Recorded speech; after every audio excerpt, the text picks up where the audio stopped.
रत्नैः कल्पितमासनं हिमजलैः स्नानं च दिव्याम्बरम् नानारत्नविभूषितं मृगमदामोदाङ्कितं चन्दनम्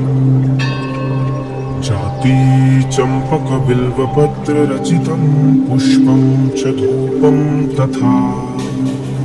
दीपं देवदयानिधे पशुपते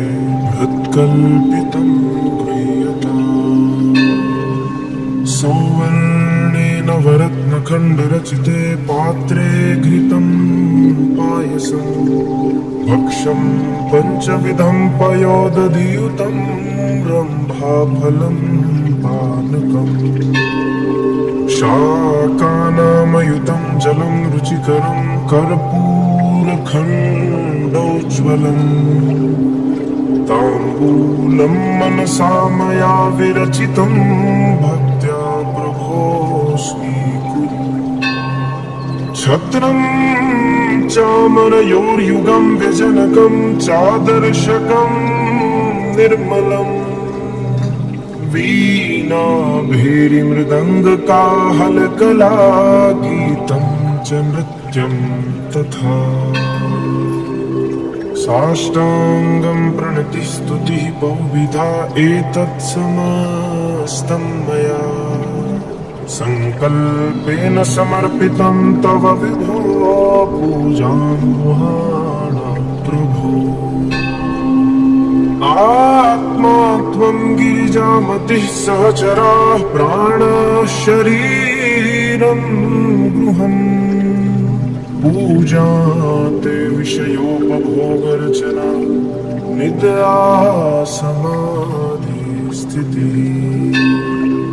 सञ्चारः पदयोः प्रदक्षिणविधि स्तोत्राणि सर्वा गिरो यद्यत् कर्म करोमि तद्दखिलं शम्भो तवाराधनम्। करचरणकृतं वा कायजं कर्मजं वा श्रवणनयनजं वा मानसं वा अपराधं विहितं विहितं वा सर्वमेतत् क्षमस्व। जय जय करुणाब्धे श्री महादेव शंभो। हर हर करुणाब्धे श्री महादेव शंभो।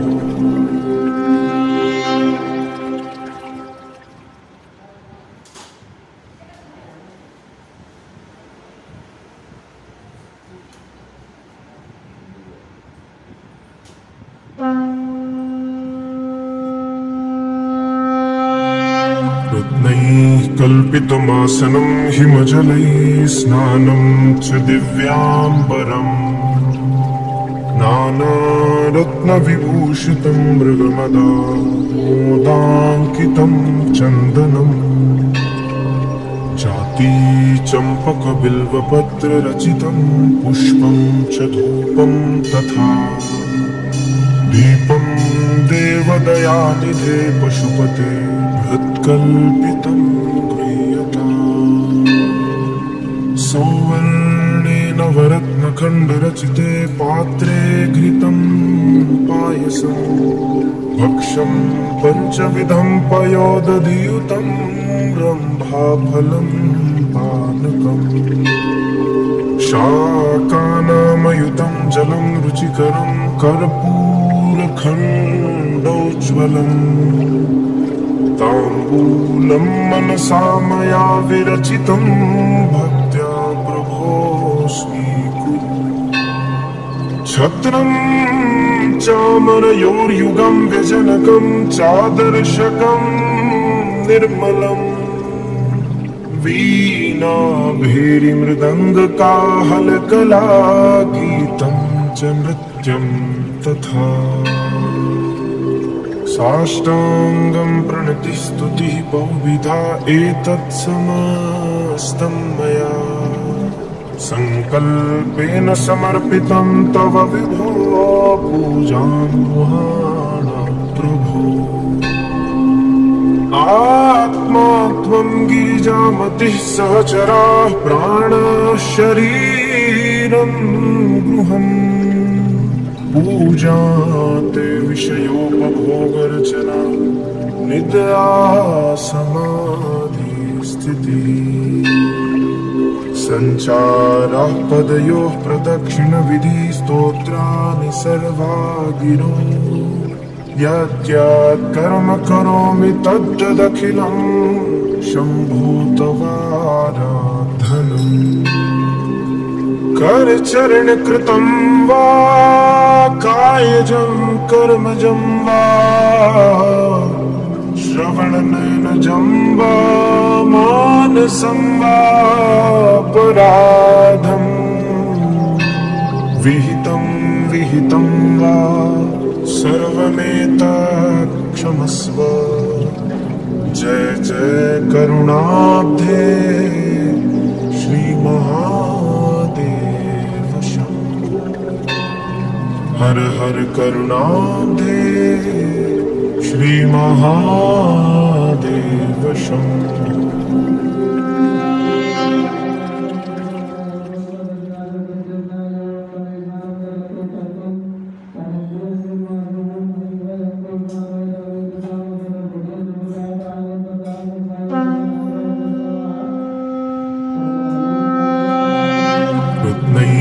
कल्पितमासनं हिमजलैः स्नानं च दिव्याम्बरम्। नानारत्नविभूषितं मृगमदा मोदाङ्कितं चन्दनम्। चाती चम्पकबिल्वपत्ररचितं पुष्पं च धूपं तथा। दीपं देवदयानिधे पशुपते हृत्कल्पितं क्रियताम्। सौवर्णेन वरत्नखण्डरचिते पात्रे घृतं पायसं। भक्ष्यं पञ्चविधं पयोदधियुतं रम्भाफलं पानकम्। शाकानामयुतं जलं रुचिकरं कर्पूरखण्डोज्ज्वलम्। ताम्बूलं मनसा मया विरचितं भक्त्या प्रभो स्वीकुरु। छत्रं चामरयोर्युगं व्यजनकं चादर्शकं निर्मलम्। वीणा भेरी मृदङ्गकाहलकला गीतं च नृत्यं तथा। साष्टाङ्गं प्रणतिस्तुतिः बहुविधा एतत्समस्तं मया। संकल्पेन समर्पितं तव विभो पूजां गृहाण प्रभो। आत्मा त्वं गिरिजामतिः सहचराः प्राणाः शरीरं गृहम्। पूजा ते विषयोपभोगर्चना निद्रा समाधि स्थितिः। सञ्चारः पदयोः प्रदक्षिणविधि स्तोत्राणि सर्वा गिरो। यद्यत् कर्म करोमि तद्दखिलं शम्भो तवाराधनम्। करचरण कृतं वा कायजं कर्मजं वा श्रवणनयनजं वा मानसं वा अपराधम्। विहितं विहितं वा सर्वमेतत् क्षमस्व। जय जय करुणाब्धे श्री महादेव शंभो। हर हर करुणाब्धे श्री महादेव शंभो।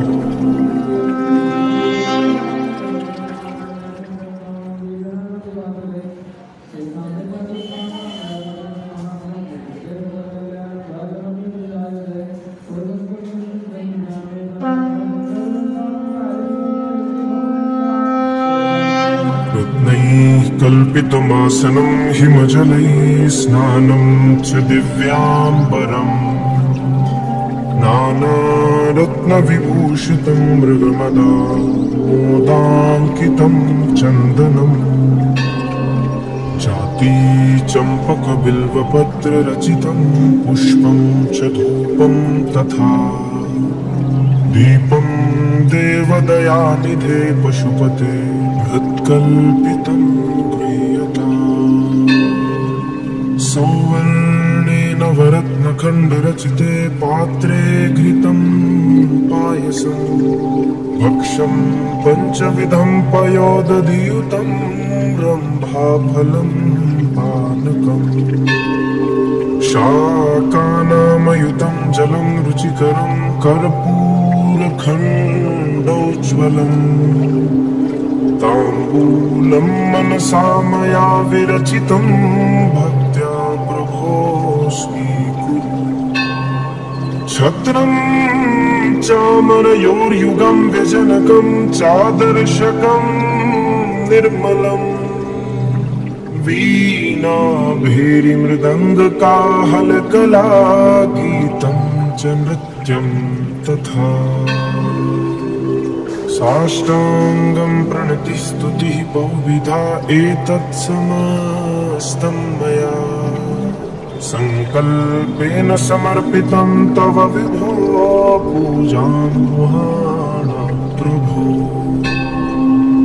आत्मा त्वं गिरिजामतिः सहचराः प्राणाः शरीरं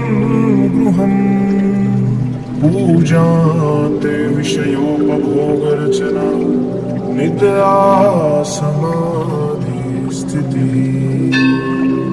सञ्चारः पदयोः प्रदक्षिणविधिः स्तोत्राणि सर्वा गिरो यद्यत् कर्म करोमि तद्दखिलं शम्भो तवाराधनम् करचरणकृतं वा कायजं कर्मजं वा श्रवणनयनजं वा मानसं वा पराधम् विहितं वा सर्वमेतत् क्षमस्व जय जय करुणाब्धे श्री महादेव शंभो हर हर करुणाब्धे श्री महादेव शंभो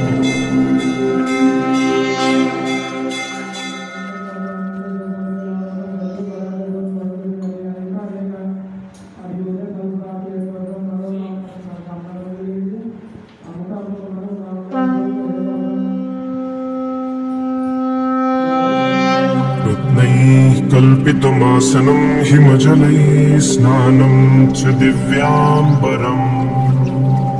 नानारत्नविभूषितं मृगमदामोदाङ्कितं चन्दनम्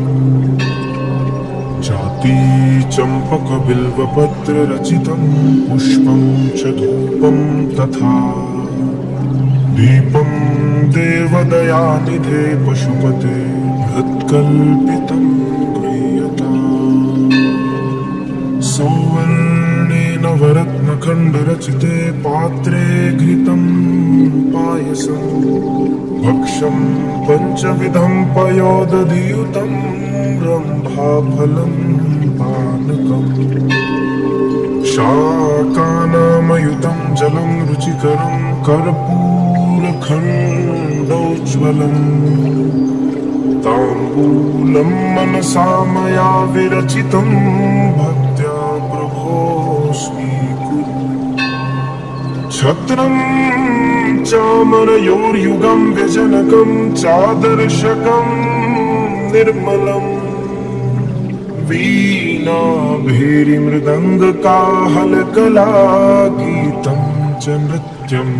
तथा साष्टाङ्गं प्रणतिस्तुतिः बहुविधा एतत्समस्तं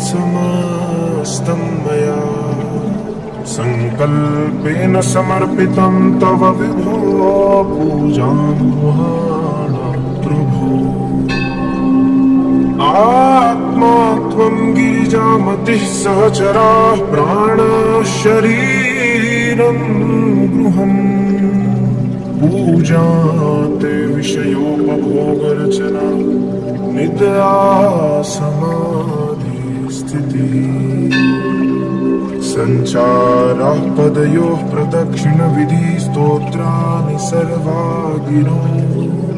यद्यत् कर्म करोमि तद्दखिलं शम्भो तवाराधनम् करचरण कृतं वा कायजं कर्मजं वा श्रवणनयनजं वा मानसं वा पराधं विहितं विहितं वा सर्वमेतत् क्षमस्व जय जय करुणाब्धे श्री महादेव शंभो हर हर करुणाब्धे श्री महादेव शंभो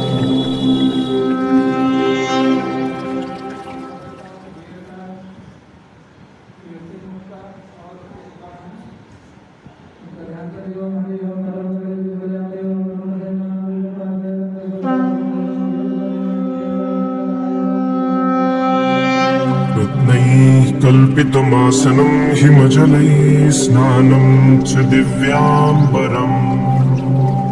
नानारत्नविभूषितं मृगमदामोदाङ्कितं चन्दनम् चाती चम्पकबिल्वपत्ररचितं पुष्पं च धूपं तथा दीपं देवदयानिधे पशुपते हृत्कल्पितं सौवर्णेन वरत्नखण्डरचिते पात्रे घृतं पायसं भक्ष्यं पञ्चविधं पयोदधियुतं रम्भाफलं पानकम् शाकानामयुतं जलं रुचिकरं कर्पूरखण्डोज्ज्वलम् ताम्बूलं मनसा मया विरचितं भक्त्या प्रभो स्वीकुरु छत्रं चामरयोर्युगं व्यजनकं चादर्शकं निर्मलम् वीणाभेरीमृदङ्गकाहलकला गीतं च नृत्यं तथा साष्टाङ्गं प्रणतिस्तुतिः बहुविधा एतत्समस्तं मया संकल्पेन समर्पितं तव विभो पूजां गृहाणा प्रभो आत्मा त्वं गिरिजामतिः सहचराः प्राणाः शरीरं गृहम् पूजा ते विषयोपभोगरचना निद्रा समाधि स्थितिः संचाराः पदयोः प्रदक्षिणविधि स्तोत्राणि सर्वा गिरो यद्यत् कर्म करोमि तद्दखिलं शम्भो तवाराधनम् करचरण कृतं वा कायजं कर्मजं वा श्रवणनयनजं वा मानसं वा पराधं विहितं विहितं वा सर्वमेतत् क्षमस्व जय जय करुणाब्धे श्री महादेव शंभो हर हर करुणाब्धे श्री महादेव शंभो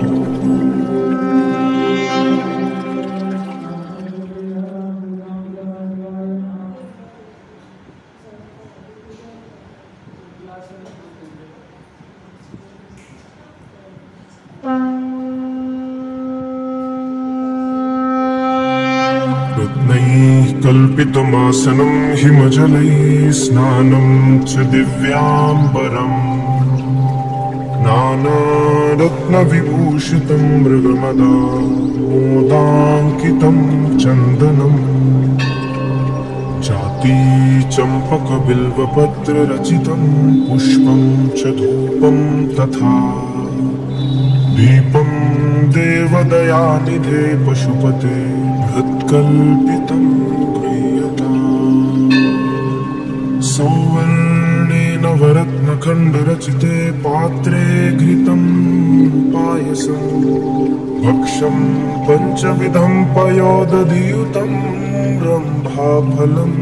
पानकम् शाकानामयुतं जलं रुचिकरं कर्पूरखण्डोज्ज्वलम् ताम्बूलं मनसा मया विरचितं भक्त्या प्रभो स्वीकुरु छत्रं चामरयोर्युगं व्यजनकं चादर्शकं निर्मलम् वीणाभेरीमृदङ्गकाहलकला गीतं च नृत्यं तथा साष्टाङ्गं प्रणतिस्तुतिः बहुविधा एतत्समस्तं मया सङ्कल्पेन समर्पितं तव विभो पूजां गृहाणा प्रभो आत्मा त्वं गिरिजामतिः सहचराः प्राणाः शरीरं गृहम् पूजा ते विषयोपभोगरचना निद्रा समाधि स्थितिः सञ्चारः पदयोः प्रदक्षिणविधि स्तोत्राणि सर्वा गिरो यद्यत् कर्म करोमि तद्दखिलं शम्भो तवाराधनम् करचरणकृतं वा कायजं कर्मजं वा श्रवणनयनजं वा मानसं वा पराधम् विहितं वा सर्वमेतत् क्षमस्व जय जय करुणाब्धे श्रीमहादेव शम्भो हर हर करुणाब्धे श्रीमहादेव शम्भो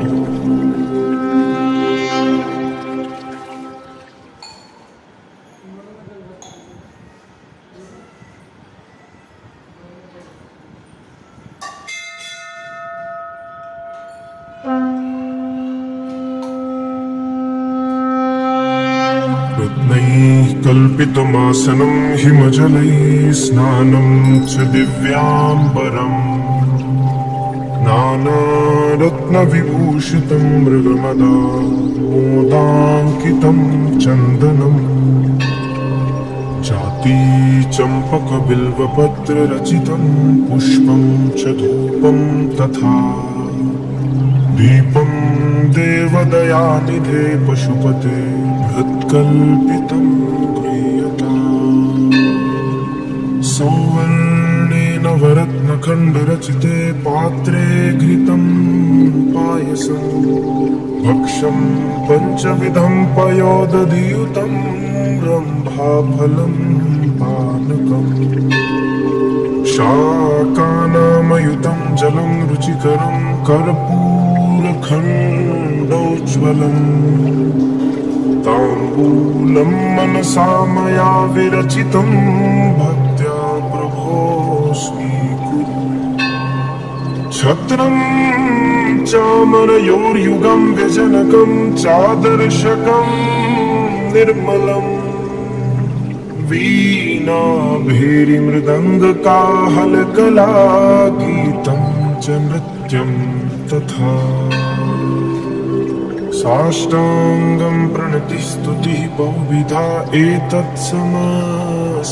मया सङ्कल्पेन समर्पितं तव विभो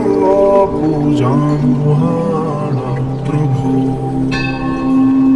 आत्मा त्वं गिरिजामतिः सहचराः प्राणाः शरीरं गृहम् पूजा ते विषयोपभोगर्चना निद्रा समाधि स्थितिः संचारः पदयोः प्रदक्षिणविधि स्तोत्राणि सर्वा गिरो यद्यत् कर्म करोमि तद्दखिलं शम्भो तवाराधनम् करचरण कृतं वा कायजं कर्मजं वा श्रवणनयनजं वा मानसं वा पराधम् विहितं विहितं वा सर्वमेतत् क्षमस्व जय जय करुणाब्धे श्रीमहादेव शम्भो हर हर करुणाब्धे श्रीमहादेव शम्भो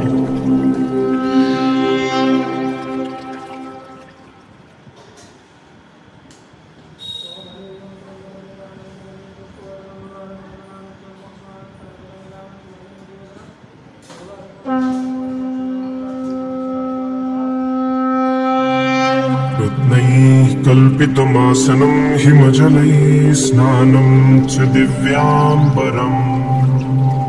नानारत्नविभूषितं मृगमदा मोदाङ्कितं चन्दनम् चाती चम्पकबिल्वपत्ररचितं पुष्पं च धूपं तथा दीपं देवदयानिधे पशुपते हृत्कल्पितं गृह्यताम् सौवर्णेन वरत्नखण्डरचिते पात्रे घृतं पायसं भक्षं पञ्चविधं पयोदधियुतं रम्भाफलं पानकम् शाकानामयुतं जलं रुचिकरं कर्पूरखण्डोज्ज्वलम् ताम्बूलं मनसा मया विरचितं भक्त्या प्रभो स्वीकुरु छत्रं चामरयोर्युगं व्यजनकं चादर्शकं निर्मलम् वीणाभेरीमृदङ्गकाहलकला गीतं च नृत्यं तथा साष्टाङ्गं प्रणतिस्तुतिः बहुविधा एतत्समस्तं मया सङ्कल्पेन समर्पितं तव विभो पूजां गृहाण प्रभो आत्मा त्वं गिरिजामतिः सहचराः प्राणाः शरीरं गृहम् पूजा ते विषयोपभोगर्चना निद्रा समाधि स्थितिः संचारः पदयोः प्रदक्षिणविधि स्तोत्राणि सर्वा गिरो यद्यत् कर्म करोमि तद्दखिलं शम्भो तवाराधनम् करचरण कृतं वा कायजं कर्मजं वा श्रवणनयनजं वा मानसं वा पराधम् विहितं विहितं वा सर्वमेतत् क्षमस्व जय जय करुणाब्धे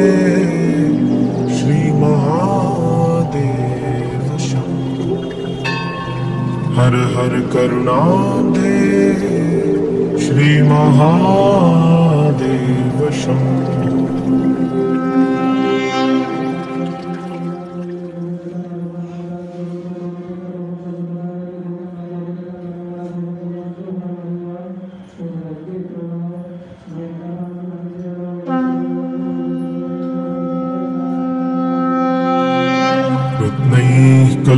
कल्पितमासनं हिमजलैः स्नानं च दिव्याम्बरम् नानारत्नविभूषितं मृगमदामोदाङ्कितं चन्दनम् चातीचम्पकबिल्वपत्ररचितं पुष्पं च धूपं तथा दीपं देवदयानिधे पशुपते हृत्कल्पितं क्रियताम् सौवर्णेन वरत्नखण्डरचिते पात्रे घृतं पायसं भक्ष्यं पञ्चविधं पयोदधियुतं रम्भाफलं पानकम् शाकानामयुतं जलं रुचिकरं कर्पूरखण्डोज्ज्वलम् ताम्बूलं मनसा मया विरचितं भक्त्या प्रभो स्वीकुरु छत्रं चामरयोर्युगं व्यजनकं चादर्शकं निर्मलम् वीणाभेरीमृदङ्गकाहलकला गीतं च नृत्यं तथा साष्टाङ्गं प्रणतिस्तुतिः बहुविधा एतत्समस्तं मया सङ्कल्पेन समर्पितं तव विभो पूजां गृहाण प्रभो आत्मा त्वं गिरिजामतिः सहचराः प्राणाः शरीरं गृहम् पूजा ते विषयोपभोगर्चना निद्रा समाधि स्थितिः सञ्चारः पदयोः प्रदक्षिणविधि स्तोत्राणि सर्वा गिरो यद्यत् कर्म करोमि तद्दखिलं शम्भो तवाराधनम् करचरणकृतं वा कायजं कर्मजं वा श्रवणनयनजं वा मानसं वा पराधम् विहितं वा सर्वमेतत् क्षमस्व जय जय करुणाब्धे श्री महादेव शंभो हर हर करुणाब्धे श्री महादेव शंभो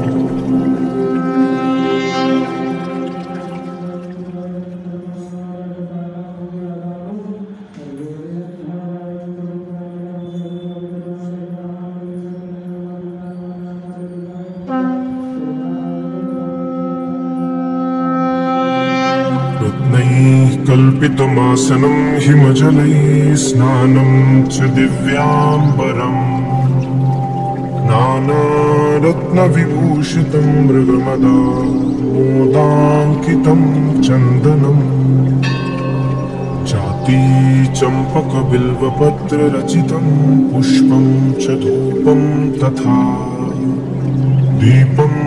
देवदयानिधे पशुपते हृत्कल्पितं क्रियताम् सौवर्णेन वरत्नखण्डरचिते पात्रे घृतं पायसं भक्ष्यं पञ्चविधं पयोदधियुतं रम्भाफलं पानकम्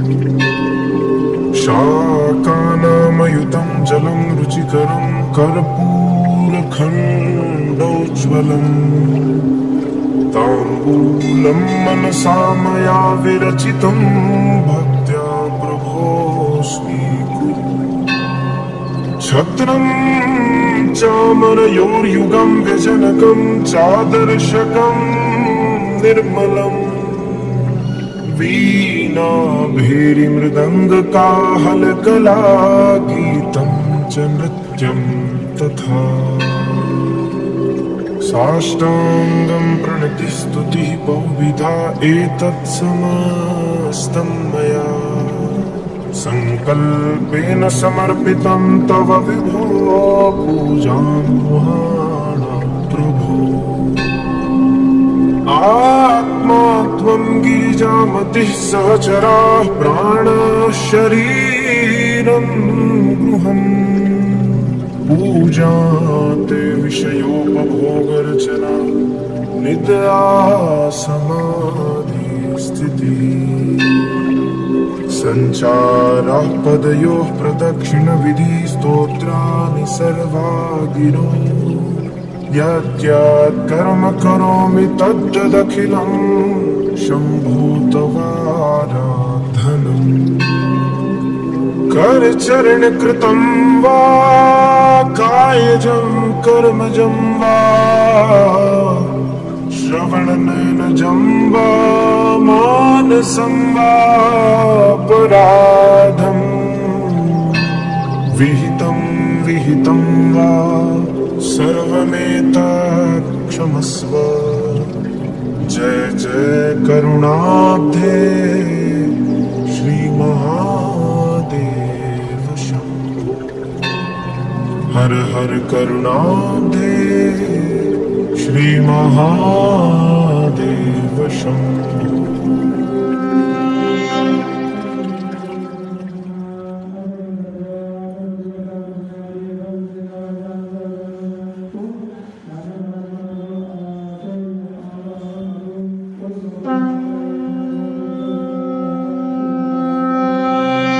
रत्नैः कल्पितमासनं हिमजलैः स्नानं च दिव्याम्बरम् नानारत्नविभूषितं मृगमदा मोदाङ्कितं चन्दनम् जाती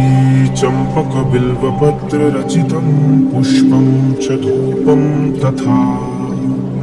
दीपं देवदयानिधे पशुपते हृत्कल्पितं गृह्यताम् सौवर्णेन वरत्नखण्डरचिते पात्रे घृतं पायसं भक्ष्यं पञ्चविधं पयोदधियुतं रम्भाफलं पानकम्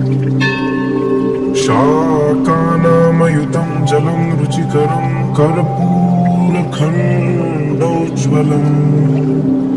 ताम्बूलं मनसा मया विरचितं भक्त्या प्रभो स्वीकुरु छत्रं चामरयोर्युगं व्यजनकं चादर्शकं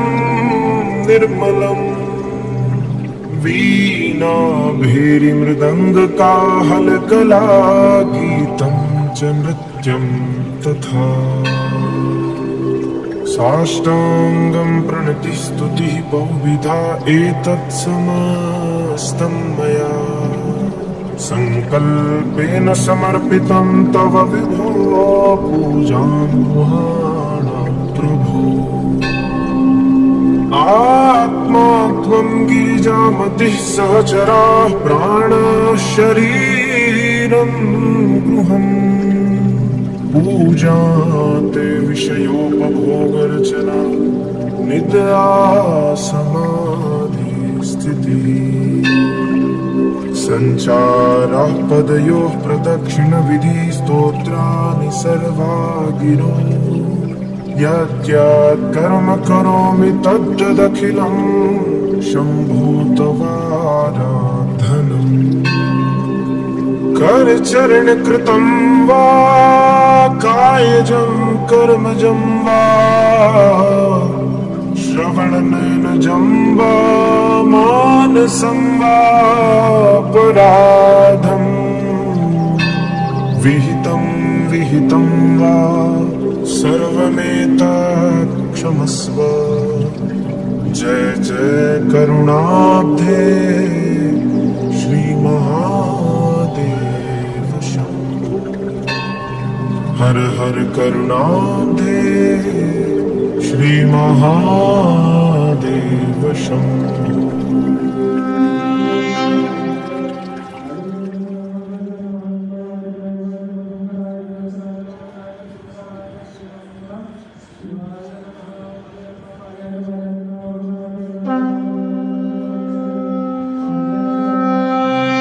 रत्नैः कल्पितमासनं हिमजलैः स्नानं च दिव्याम्बरम्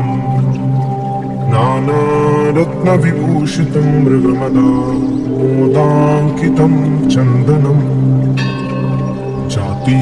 चम्पकबिल्वपत्ररचितं पुष्पं च धूपं तथा दीपं देवदयानिधे पशुपते हृत्कल्पितं गृह्यताम् सौवर्णेन वरत्नखण्डरचिते पात्रे घृतं पायसम् भक्ष्यं पञ्चविधं पयोदधियुतं रम्भाफलं पानकम् शाकानामयुतं जलं रुचिकरं कर्पूरखण्डोज्ज्वलम् ताम्बूलं मनसा मया विरचितं भक्त्या प्रभो स्वीकुरु छत्रं चामरयोर्युगं व्यजनकं चादर्शकं निर्मलम् वीणाभेरीमृदङ्गकाहलकला गीतं च नृत्यं तथा साष्टाङ्गं प्रणतिस्तुतिः बहुविधा एतत्समस्तं मया सङ्कल्पेन समर्पितं तव विभो पूजां गृहाण प्रभो आत्मा त्वं गिरिजामतिः सहचराः प्राणाः शरीरं गृहम् पूजा ते विषयोपभोगर्चना निद्रा